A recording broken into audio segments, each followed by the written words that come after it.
हाँ तो स्टूडेंट्स, आज कक्षा 10 के लिए विषय विज्ञान में उपविषय भौतिक विज्ञान ये पार्ट 10 प्रकाश परावर्तन एवं अपवर्तन वीडियो का ये भाग 2 है। पहले भाग में मैंने परावर्तन की परिभाषा, प्रकाश के गुण और कुछ और मुख्य टॉपिक्स बताए थे। आज हम उसी क्रम में आगे बढ़ते हुए इस वीडियो के दूसरे भाग में हम आपको गोलीय दर्पण क्या है, गोलीय दर्पण की परिभाषाएं जो जुड़ी हुई हैं उससे, जैसे कि वक्रता केंद्र, वक्रता त्रिज्या, ध्रुव, फोकस दूरी, फोकस तल आदि, ये सब समझाएंगे, क्योंकि इनके समझाए बिना अगला टॉपिक कोई सा भी आपके समझ में नहीं आने वाला। और उसी में एक संबंध आएगा, वक्रता त्रिज्या r और फोकस दूरी f में किसी गोलीय दर्पण के लिए क्या संबंध होता है वह भी आएगा, उसको हम सिद्ध करके दिखाएंगे। फिर उसी पर आधारित एक न्यूमेरिकल हर बार मालूम कर लिया जाता है, वह समझा देंगे। और गोलीय दर्पण से प्रतिबिंब कैसे बनते हैं उसके संबंध में हम कुछ नियम पढ़ेंगे। और उससे पहले ये भी देखना है कि वास्तव में प्रकाश की किरणों को किसी दर्पण से टकराने के बाद किन नियमों का पालन करना पड़ता है जिससे कि प्रतिबिंब बन जाए, अर्थात चिन्ह परिपाटी क्या है उनके लिए, वो भी समझना होगा। और फिर दर्पण का सूत्र आ जाएगा, ठीक। और दर्पण से बनने वाले विभिन्न स्थितियों पर वस्तु को रखने पर बने प्रतिबिंब की बात कर लेंगे, जो पे एक प्रश्न हर बार बोर्ड में मालूम कर लिया जाता है। रेखीय आवर्धन और दर्पणों के उपयोग, इस प्रकार से आपका इतने टॉपिक पढ़ने के बाद आपका प्रकाश पाठ का एक भाग पूरा होता है, जो है परावर्तन। अपवर्तन अभी स्टार्ट नहीं हुआ है, वो अगले पार्ट में आ जाएगा। तो देखिए, पहले हम बात करते हैं कि ये गोलीय दर्पण से संबंधित परिभाषा हम कैसे तैयार करें। पिछले भाग में मैंने आपको ये बताया था कि गोलीय दर्पण होता क्या है। तो देखिए, उसी से संबंधित हमारी बात है आज भी। पहली बात तो बच्चों, गोलीय दर्पण नाम से ही स्पष्ट है, गोला, गोलीय दर्पण अर्थात किसी गोलाकार कांच का कोई भाग लेंगे हम जो खोखला होगा। ये खोखला कोई कांच का खोखला गोला है।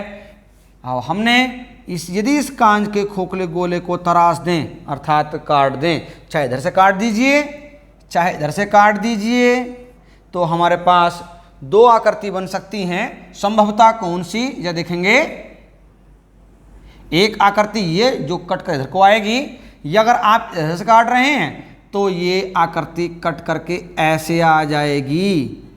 तो अब आपको ये देखना है कि भाई इस आकृति में क्या विशेषता है। पहली बात तो ये खोखले गोला, जो कांच का खोखला गोला है, उसके ये कटे हुए भाग हैं। चाहे इस भाग की बात कर लीजिए चाहे इस भाग की बात कर लीजिए, तो आप ये कह सकते हैं कि ये क्या है। पहली बात तो कांच का खोखला ये गोला है, और इस कांच के खोखले गोले का केंद्र है C।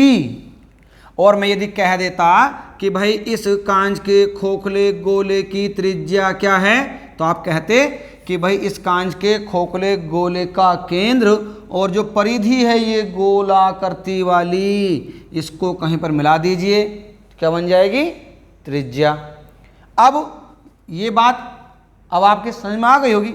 इन टॉपिक को ही अब हम आगे जोड़ने वाले हैं। इस कांच के खोखले गोले को हम अपने मस्तिष्क में रखेंगे और इस पर आधारित सभी गोलीय दर्पण की परिभाषाओं को समझेंगे।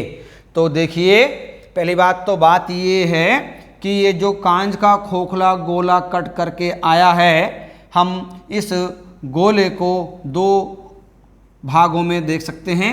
एक भाग इसका कौन सा है, जो उभरा हुआ भाग है, उभरा भाग अर्थात एल्वेटेड पोर्शन। एक है दबा हुआ बेंट भाग या बेंट पोर्शन। ये दबा हुआ भाग है। अब ऐसे ही सेम कंडीशन इसमें भी है, एक उभरा हुआ एक दबा हुआ, तो ये दबा हुआ भाग है, ये उभरा हुआ भाग है, ये दबा हुआ भाग है। अब जो दबा हुआ भाग है, ठीक है ना, अब इसमें यदि मैं बात कहूं कि ये कौन सा दर्पण है, तो अभी किसी भी दृष्टि से मैं जो दर्पण के प्रकार मैं आपको पढ़ा चुका हूं, गोल दर्पण के कौन से, अवतल और उत्तल, तो अब ये अवतल उत्तल कुछ नहीं है। क्यों नहीं है? क्योंकि जब तक हम इनकी दबी हुई और उभरी सतह पर एक साइड में, किसी एक साइड में पॉलिश ना कर दें, तब तक हम इनका नाम नहीं रख सकते। तो मैंने जो ये दर्पण था, अब तो केवल ये गोलीय दर्पण है इस समय, केवल वह भी और यह भी। और यदि मैंने इसके जो उभरा हुआ भाग है वो छोड़ दिया,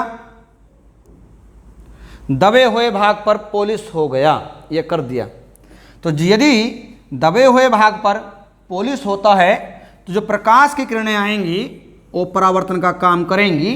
वो क्या करेंगी? उभरे हुए तल से करेंगी, जिससे क्या होगा? प्रकाश का परावर्तन उभरे हुए भाग से होने लगेगा। तो इस दर्पण का अब नाम क्या हो जाएगा? गोलीय दर्पण। अब हम इसको ना बोल करके गोलीय दर्पण का भाग विशेष नाम आ जाएगा, जिसका नाम है उत्तल, अर्थात ये उत्तल गोलीय दर्पण है। अब मैं यदि बात करूं किस प्रकार से कि जो उभरी हुई सतह है उस पर पॉलिश कर दें, ठीक, तो प्रकाश का परावर्तन दबी हुई सतह से होने लगेगा। देखिए, अब मैंने एक ये गोल दर्पण ले लिया, अब इसका नाम नहीं है, किंतु मैंने इसके बाहर की सतह, जो उभरी हुई सतह थी, उस उभरी हुई सतह पर पॉलिश कर दिया, ठीक है। तो ये पॉलिशदार सतह इधर हो गई, किंतु जो चिकना तल है अर्थात परावर्तक तल है वो अंदर की ओर हो गया, दबा हुआ तल हो गया। जब प्रकाश किरणें इसकी अंदर की ओर आएंगी तो ये किरणें परावर्तित हो जाएंगी। तो प्रकाश का परावर्तन यदि दबे हुए तल से हो तो समझ लीजिए वह होगा अवतल दर्पण, और यदि प्रकाश का परावर्तन उभरे हुए तल से हो तो समझ लीजिए क्या हो जाएगा? उत्तल दर्पण। ये बातें जो मैंने अभी आपको बताई, ये पीछे थोड़ी पढ़ा चुका था मैं, किंतु यहाँ हमारी इनके लिए आवश्यकता है, इसलिए पुनः बताई मैंने। तो देखिए, अब पहला भाग आता वक्रता केंद्र। वक्रता केंद्र को सी से लिखते हैं, तो वक्रता केंद्र की परिभाषा क्या होगी? वक्रता केंद्र की परिभाषा इस प्रकार से दे देंगे, वक्रता केंद्र किसी खोखले गोले का वह केंद्र है जिसका कि दर्पण अर्थात गोलीय दर्पण एक भाग है, मतलब इस कांच के खोखले गोले का केंद्र है, किंतु ये उसी भाग से काटा हुआ है। चलिए, अब वक्रता त्रिज्या। वक्रता त्रिज्या क्या होगी? किसी कांच के खोखले गोले की त्रिज्या जिसका कि गोलीय दर्पण एक भाग है, वक्रता त्रिज्या हो जाएगी। जरा समझिए, यहां पर केंद्र की बात कर रहे थे तो केंद्र था यहां पर, ये चाहे इधर से ले लीजिए चाहे उधर से बात कर लीजिए, ठीक। ये भी आपकी ये त्रिज्या हम यहां पर कैपिटल आर से शो करेंगे,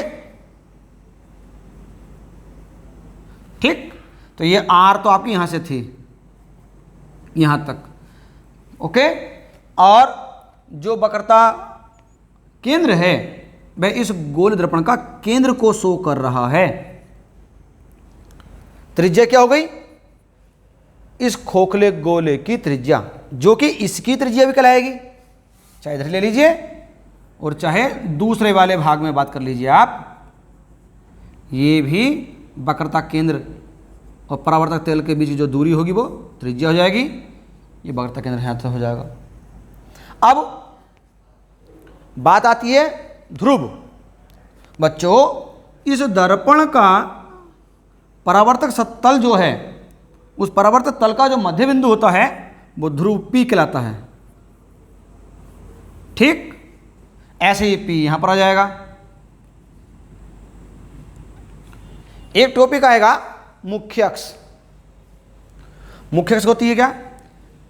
वक्रता केंद्र C और ध्रुव को मिलाकर जो खींची गई रेखा होती है, ठीक, उसको बोलते हैं हम क्या? मुख्य अक्ष। ये आपकी मुख्य अक्ष हो गई। ठीक है, मुख्य अक्ष को P से शो करते हैं, PC से। ओके, एक बात ध्यान रखने वाली बात है, जो अवतल दर्पण है उसकी वक्रता त्रिज्या पोल से पीछे की डायरेक्शन में है। जैसे कि आपने निर्देशांक ज्यामिति में पढ़ा होगा, मूल बिंदु से सम्मुख की दिशाएं अर्थात आगे की दिशा में अक्ष में प्लस की होती हैं और पीछे एक्स डैश अक्ष में माइनस की होती हैं। उसी प्रकार वाई अक्ष में ऊपर की दिशाएं के लिए जो दूरियों की गणना होती है वो धनात्मक होती है और नीचे की ओर वाई डैश अक्ष में ऋणात्मक होती है। सेम उसी के आधार पर यहाँ पर चिन्ह परिपाटी लगती है दर्पणों के लिए। यदि हम ध्रुव से, अब हम जो यहाँ पर ये P लिख रहे थे, अब हम उसी चिन्ह परिपाटी के अनुसार यदि हम कोई दर्पण रख लें, चाहे अवतल चाहे उत्तल, मैं अवतल रख लेता हूँ पहले, तो देखिए ये यहाँ पर आ गया। ठीक, तो पोल यहाँ पर हो जाएगा। तो इससे अगर पोल से आगे दिशा में चल रहे हैं तो दूरियां धनात्मक हो जाएंगी, पीछे वाले भाग में चलेंगे तो ऋणात्मक हो जाएंगी। यदि कोई हम मुख्य अक्ष के ऊपर की बात कर रहे हैं तो धनात्मक ले जाएंगी और नीचे की बात करेंगे तो ऋणात्मक हो जाएंगी। तो हम चिन्ह परिपाटी भी हम सेम जो गणित में कार्यतल पढ़ते हैं, निर्देशांक ज्यामिति पढ़ते हैं, उन्हीं का पालन करा जाएगा। चलिए, अब हम कहाँ पहुँच गए हैं? दर्पण का द्वारक। दर्पण का द्वारक क्या है? दर्पण के द्वारक को हम M1 M2 से शो करते हैं और यह दर्पण का परावर्तक तल होता है। तो दर्पण का जो परावर्तक तल है उसको ही हम क्या करते हैं? M1 M2 दर्पण का द्वारक कह देते हैं। मुख्य फोकस क्या है या फोकस बिंदु? बच्चों, जो हमारे पास ये अवतल या उत्तल या बोल दीजिए गोलीय दर्पण हैं, इन गोलीय दर्पणों की जो पोल और वक्रता केंद्र के बीच की दूरी है उसका लगभग मध्य बिंदु क्या कहलाता है? फोकस बिंदु कहलाता है। मैं यहां पर इसको F से शो कर रहा हूं, बड़े F से। ठीक, ये अब इस बिंदु को मुख्य फोकस या फोकस बिंदु कह देते हैं। फोकस बिंदु के बाद पॉइंट आता है फोकस दूरी, फोकल लेंथ। जो पोल है ध्रुव P, दर्पण का ध्रुव P और फोकस F के बीच की दूरी को बोल देते हैं हम फोकस दूरी। इसे स्मॉल f से शो करते हैं और देखिए कहाँ से कहाँ तक? P से F के बीच की दूरी को। ठीक है, ये अवतल दर्पण में तो फोकस दूरी F, फोकस दूरी का जो बिंदु लेंगे हम F और P के बीच के लिए जो दूरी लेंगे वो दूरी जो हो जाएगी पोल से पीछे की ओर अर्थात ऋणात्मक दिशा में, इसीलिए फोकस दूरी इसकी माइनस हो जाती है। किंतु अवतल दर्पण यदि हम यहाँ रख दें, उत्तल दर्पण सॉरी, तो ये ऐसे रखा जाएगा, अंदर की ओर क्या हो जाएगा? इसका पोलिस हो जाएगा। तो ये F बिंदु पोल से आगे दिशा में आएगा अर्थात धनात्मक दिशा में आएगा। तो इस स्थिति में इसकी फोकस दूरी धनात्मक हो जाएगी।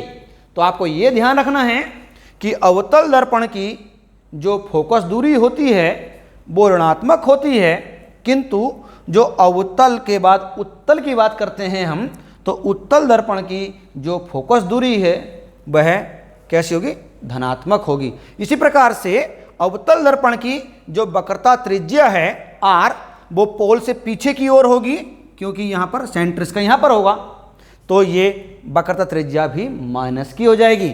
और यदि हम बात करें आगे उत्तल दर्पण की, या मैं ये उत्तल दर्पण बना देता हूँ, तो ये इसका सेंटर यहाँ पर आ जाएगा और PC के बीच की जो दूरी होगी वो कैसी हो जाएगी, बताइए जरा, वो हो जाएगी धनात्मक। इसीलिए इसकी जो उत्तल दर्पण की जो फोकस दूरी होती है वह धनात्मक होती है। तो अब आप ये जो टॉपिक्स हैं मैंने आपको इस चित्र के माध्यम से और कोऑर्डिनेट ज्यामिति के माध्यम से भी समझा दिए हैं। अब फोकस तल एक पॉइंट है जो आपको कई बार थ्योरी में मिलेगा। ये फोकस तल क्या है समझना बहुत जरूरी है।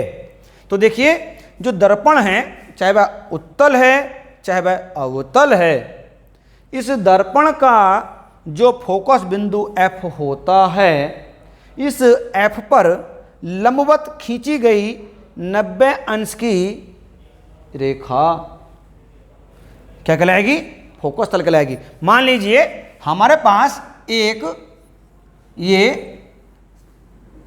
M1 M2 एक अवतल दर्पण है, ठीक है, और इसका वक्रता केंद्र हमारे पास C है, फोकस बिंदु F है, पोल P है। तो इस फोकस बिंदु F में यदि 90 अंश का कोण बनाते हुए कोई तल गुजर रहा है लंबवत, ठीक है, 90 एंगल पर, तो समझ लीजिए इस 90 अंश के कोण पर गुजरने वाले लंबवत तल को n डैश से शो कर देते हैं, और इस तल का नाम ही क्या है हमारे पास, फोकस तल। ठीक, ये चिन्ह परिपाटी के बिना प्रकाश का चैप्टर इनकम्प्लीट है। आप ना कक्षा 11 में ना कक्षा 12 में कुछ नहीं सीख पाएंगे, इसीलिए कक्षा 10 में ही आप ये टॉपिक बिल्कुल ध्यान से पढ़ लें।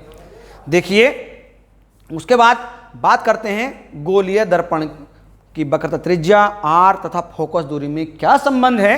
तो देखिए, मैं ये टॉपिक अब आपको बताऊंगा। मान लेते हैं हमारे पास एक अवतल दर्पण है, ठीक है, दर्पण कोई सब ले सकते हैं, गोलीय दर्पण में अवतल या उत्तल। मैं यहां पर आपको एक अवतल दर्पण को दर्शा रहा हूं, और टॉपिक क्या है, R तथा F में संबंध, अर्थात दर्पण की, गोलीय दर्पण की वक्रता त्रिज्या r, फोकस दूरी f में क्या संबंध होता है वह प्रूवमेंट करके दिखाएंगे हम आपको। मान लीजिए हमारे पास एक अवतल दर्पण है, तो मैंने, अभी ये गोलीय दर्पण है, अब मैंने इसको बाहर की ओर सतह पर पॉलिश कर दिया, तो ये अब बन जाएगा आपका अवतल दर्पण। ये इसका द्वारक M1 M2 हो गया, ध्रुव P हो गया, P और वक्रता केंद्र C को मिलाकर खींची गई रेखा क्या होती है, मुख्य अक्ष। मैंने भी आपको बताई थी PC मुख्य अक्ष होती है, और इसका लगभग मध्य बिंदु F फोकस होता है, या मुख्य फोकस बिंदु F होता है। अब हमने ये भी कहा आपसे कि हमारा रिलेशनशिप F और R के लिए है, तो भाई हम ये भी जानते हैं कि ये C और P के बीच की दूरी को हम लिख देते हैं क्या, R से, वक्रता त्रिज्या परिभाषा से लिखा हमने, जो हमने आपको पढ़ाई थी परिभाषा। और ये F से जो दूरी ले रहे हैं हम, ठीक, वह क्या हो जाएगी, यहां से यहां तक की फोकस दूरी हो जाएगी। अब जरा देखेंगे भाई, CP होती है वक्रता त्रिज्या, वक्रता त्रिज्या CP अवतल दर्पण के लिए या किसी भी गोल दर्पण के लिए।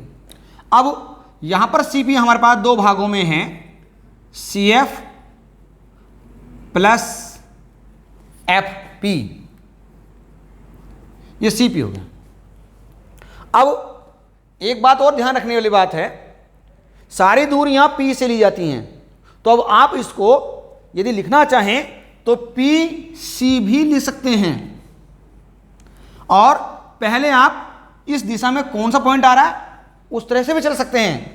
F से P की भी PF और PC, यह आपका मन है, किंतु लिखना सावधानी से कौन सा पॉइंट कहां आ रहा है, ठीक है।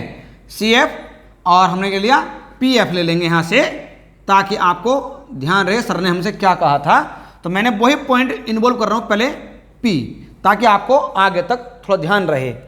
अब यह देखेंगे, अब हमने अभी क्या होता था कि कम फोकस दूरी के दर्पणों के लिए ये बिंदु लगभग मध्य बिंदु होता है, तो आप ये भी जानते हैं कि CF लगभग बराबर FP या PF होता है, ठीक है। तो मैंने क्या करा है यहाँ पर, CF तो हमें चाहिए नहीं, क्योंकि हमें R और F में रिलेशनशिप चाहिए, तो मैंने क्या करा यहाँ पर, सीधा क्या लिखा यहाँ पर, FP या PF ले लिया पहले यहाँ पर, CF की जगह PF ये होगा, पहले से रखा है। PC हमारे पास नहीं लेनी, क्योंकि हमारा PC पहले से दे रखी है, चेंज नहीं करनी है। PC हमारे पास पहले से ही है R के फॉर्म में, हमें रिलेशनशिप R और F में लाना है, तो हमें केवल सभी पॉइंट इस तरह से चुनने हैं कि ये केवल R और F ही बचे, एक और एक दो, एक PF एक PF, 2PF हो गए ये तो भाई, बराबर PC। आप ये भी तो जानते हैं PF है स्मॉल f फोकस दूरी, और PC आपके पास कितना है, कैपिटल R। अगर ये बिंदु आप लिख दें यहाँ पर तो क्या होगा, 2 गुणा F बराबर R, 2F बराबर R, रिलेशनशिप ये लिख दीजिए, या फिर आप कह सकते हैं क्या F बराबर R/2।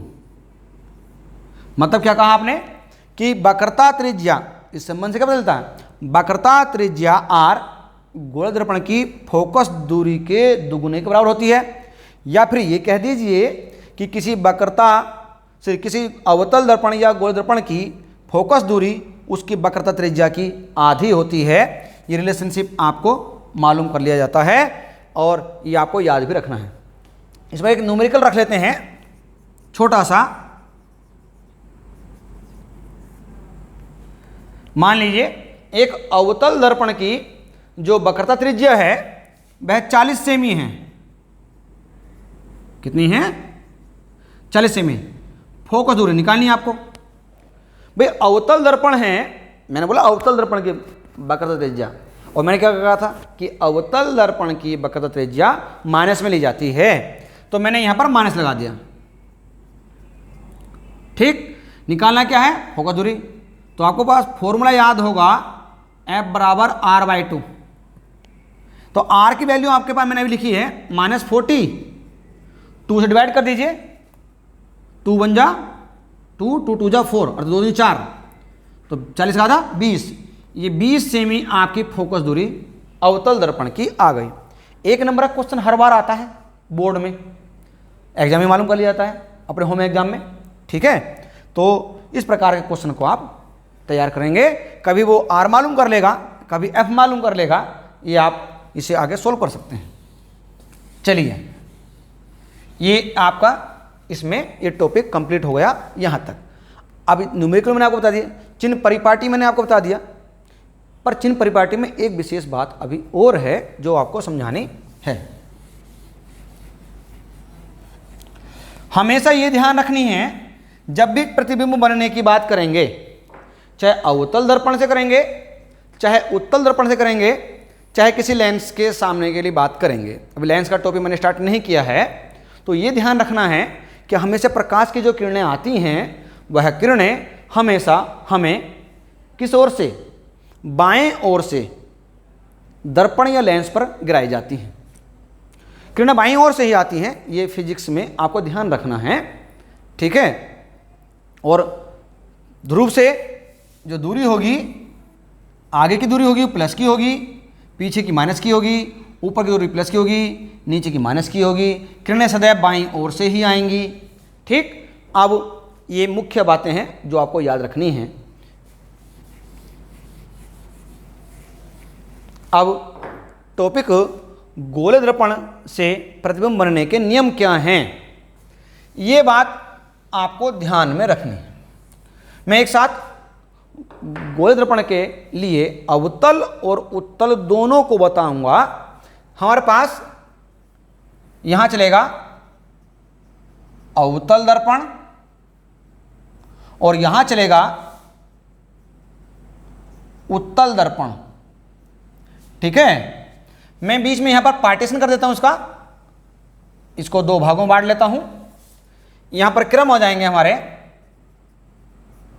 देखिए परिभाषा मैं बताऊंगा, अर्थात इसकी जो थ्योरी है जो पीडीएफ में आपको मिलेगी वही थ्योरी मैं बोलूंगा, केवल चित्र के माध्यम से आपको मैं समझाऊंगा ताकि समय का आपके लिए कम लगे।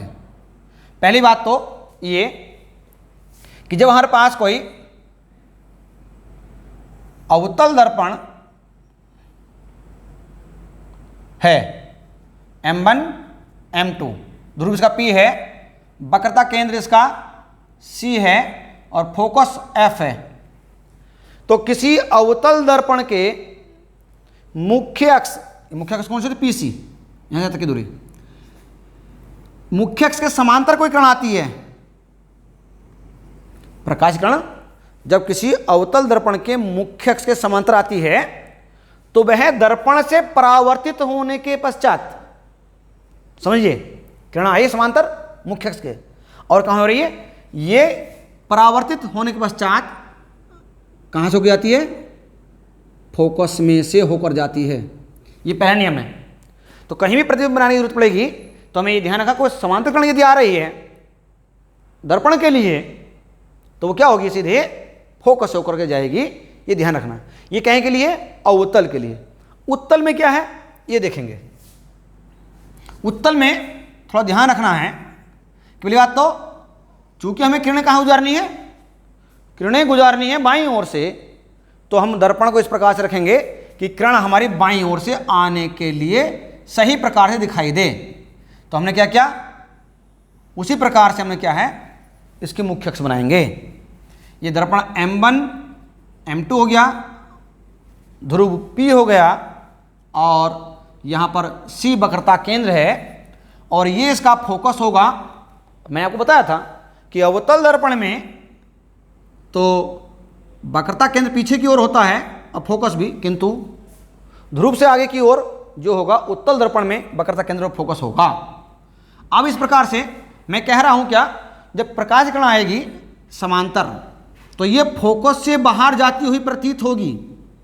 यहां पर तो देखिए मेन चीज क्या है, यहां पर तो किरणें समांतर आने के बाद फोकस में से होकर वास्तव में गई, फोकस से गुजरी, किंतु यहां पर क्या है, समांतर किरण जब कोई आई उत्तल दर्पण के लिए तो ये फोकस में से बाहर जाती हुई प्रतीत होती है, अर्थात निकलती हुई प्रतीत होती है। एक नियम तो ये हो आपका। दूसरा नियम देखेंगे, जब कोई प्रकाश की किरण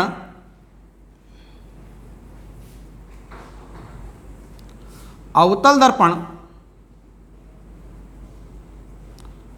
M1 M2, ये फोकस इसका F है, और कोई किरण अब फोकस में गुजार दी जाए तो प्रकाश की उत्क्रमणीयता गुण पर जानते हैं कि प्रकाश की किरण अपने पथ को दोहरा सकती है। समांतर आई तो फोकस में गई थी, और फोकस में गुजार दो तो समांतर हो जाएगी। तो किरण मैंने ये फोकस में से गुजार दी, ठीक है ना। तो क्या हो गई, ये मुख्य अक्ष के समांतर वापस चली जाएगी। अब यहां तो वास्तव में गई समांतर। अब यहां पर आ जाइए, P C F, ये M1 ये M2। अब फोकस की ओर कोई किरण लाइए आप।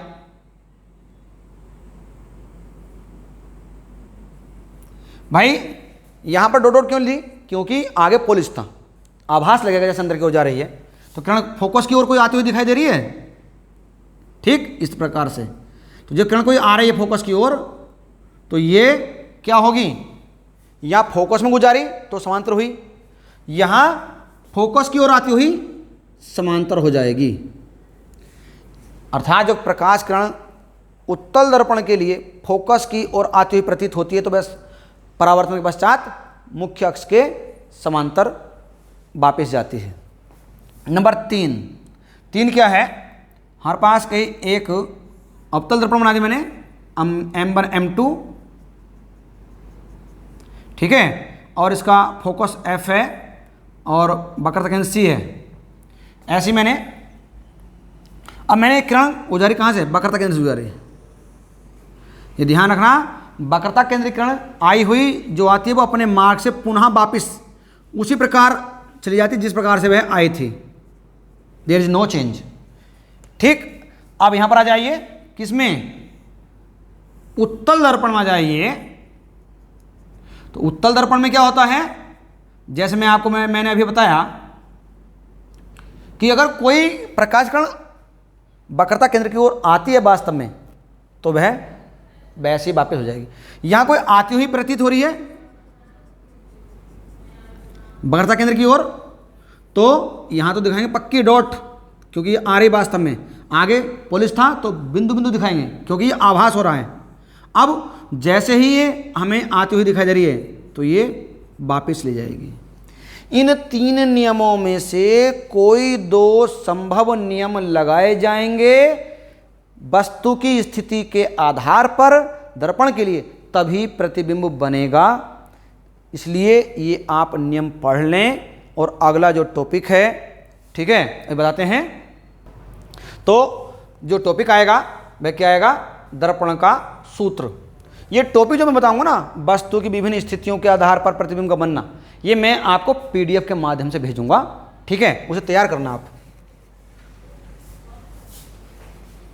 जो मैंने अभी ये 3 नियम बताए ना, उन 3 नियम के आधार पर ही ये बनेंगे।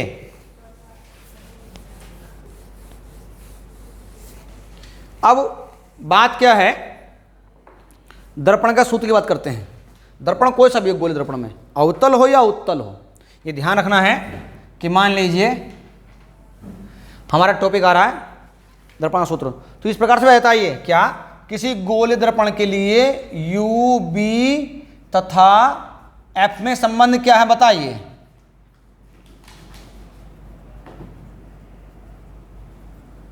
आपको ये भी मालूम कर लेता है, या दर्पण का सूत्र क्या है ये मालूम कर लेगा, मतलब एक ही है। अब हमने मान लिया हमारे पास एक M1 M2 एक गोलीय दर्पण है। इस गोलीय दर्पण की वक्रता त्रिज्या के ज्ञात करने के लिए वक्रता केंद्र में C रख लिया, फोकस F हो गया, ठीक है। मान लिया इसके मुख्य अक्ष पर एक वस्तु रखी है, वस्तु का नाम है OO डैश, ठीक। जब कोई समांतर किरण जाती है तो मैंने अभी बताया था फोकस से होकर के वापस जाएगी, अर्थात फोकस में से गुजरेगी।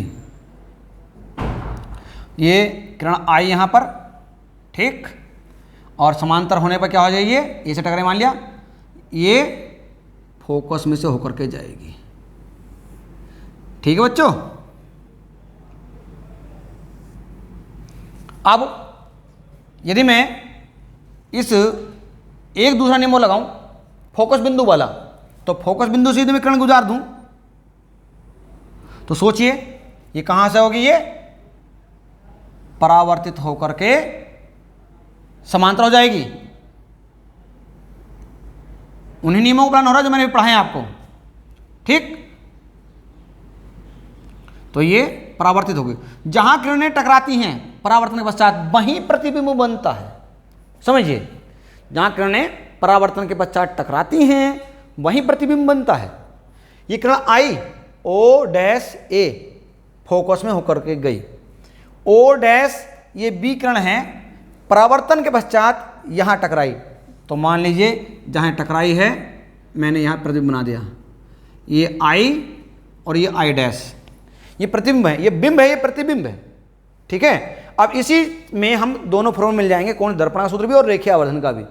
तो देखिए, जो वस्तु जहां रखी होती है उस दूरी को बोलते हैं यू, दर्पण के ध्रुव के लिए। ठीक, वक्रता केंद्र सी और एफ के बीच में बन रहा प्रतिबिंब आई, आई डैश। तो जहां प्रतिबिंब होता है वहां से पोल के बीच की दूरी अर्थात ध्रुव के बीच की दूरी को बोलते हैं अंतिम दूरी बी, और जहां फोकस बिंदु और पी के बीच दूरी है वह दूरी होती है आपकी एफ, फोकस दूरी। अब हमारा रिलेशनशिप यही था, तो सूत्र क्या बन जाएगा इसका, 1/f बराबर 1/u प्लस 1/b। बच्चों पहले फॉर्मूला प्रूवमेंट करने के लिए आता था, किंतु सिलेबस में, नए सिलेबस में इसको केवल फॉर्मूले को आता है यदि कि फॉर्मूला लिखिए तो चित्र बनाना है, थोड़ी लिखनी है। माना अब तो दर्पण M1 M2 के सामने एक वस्तु ओ डैश रखी है, परावर्तन के पश्चात उसका प्रतिबिंब आई डैश बनता है, भाई इतना लिख रखे, ये थ्योरी लिखा देंगे और फॉर्मूला लिख देंगे, ज़्यादा कुछ नहीं लिखना। जहाँ यू क्या है वस्तु की आरंभिक स्थिति, बी क्या है अंतिम स्थिति, एफ फोकस दूरी। अब आता रेखीय आवर्धन, इसी में मैं टॉपिक जोड़ता हूँ रेखीय आवर्धन का। रेखीय आवर्धन, अब देखिए इसमें मतलब लीनियर मैग्निफिकेशन बोल देते हैं। बच्चों जो चित्र बना है आई डैश एक बात, और जो वस्तु थी ओ डैश, इन वस्तुओं की लंबवत ऊंचाइयों का अनुपात ही होता है रेखीय आवर्धन। इसे एम से शो करते हैं, क्या कहा मैंने आपसे, प्रतिबिंब की ऊंचाई, प्रतिबिंब की ऊंचाई बटे वस्तु की ऊंचाई। शर्त यह है कि ये दोनों लंबाइयां इस मुख्य अक्ष पीसी के लगभग लंबवत होनी चाहिए। ठीक है, तो ये मान लिया भाई प्रतिबिंब ऊंचाई क्या है आपके पास आई डैश, और वस्तु ऊंचाई क्या है ओ डैश। इन ऊंचाइयों को हम शो कर देते हैं क्या, ये एच डैश है, ये एच है। आप चाहें जैसे बाई 1 बाई 2 शो कर सकते हैं, ये अपना मन है। बहुत सी किताबों में आई और ओ से, I for image O for object से भी दिखा रखा है, तो मैं यहां पर करूंगा क्या एच डैश अपॉन एच। ये तो बात थी आपकी यहां तक की एक बात, किंतु समरूप प्रमेय के अनुसार कक्षा 10 में आपने पढ़ रखा होगा कि दो त्रिभुज समरूप होते हैं तो उनके भुजाओं को अनुपात में लिखा जा सकता है। उस नियम का यदि पालन कर दें हम, तो यहां पर क्या हो जाता है, यदि यहां से लंब डाल दें हम इस पर, ठीक, तो इन त्रिभुजों का समरूप नियम संबंध हो जाता है। उस स्थिति में क्या होता है, इस हम m को ले सकते हैं क्या b बटे u के रूप में ले सकते हैं, वो भी किस प्रकार से, माइनस के फॉर्म में। तो मैं एक समीकरण हो गई ये हमारे पास, एक हो गई ये, जो समीकरण 1 और 2 को जोड़ेंगे या रखेंगे साथ रखेंगे समीकरण 1 बाद 2 से, तो आपका ये प्रति संबंध बन जाएगा क्या, लीनियर मैग्निफिकेशन का एच डैश बटे एच बराबर माना बी बटे यू। चाहे दर्पण अवतल हो चाहे उत्तल हो, दोनों के लिए यही नियम लगेगा। ठीक है, जहाँ यू वस्तु की प्रारंभिक स्थिति और बी अंतिम स्थिति है ध्रुव से। तो बच्चों मैंने आज आपको इस चैप्टर में परावर्तन का एक भाग समाप्त कर दिया है, अपवर्तन रह गया है। अपवर्तन का कुछ भाग अगली वीडियो में आएगा। चैप्टर समाप्त होता है परावर्तन के लिए। ठीक है।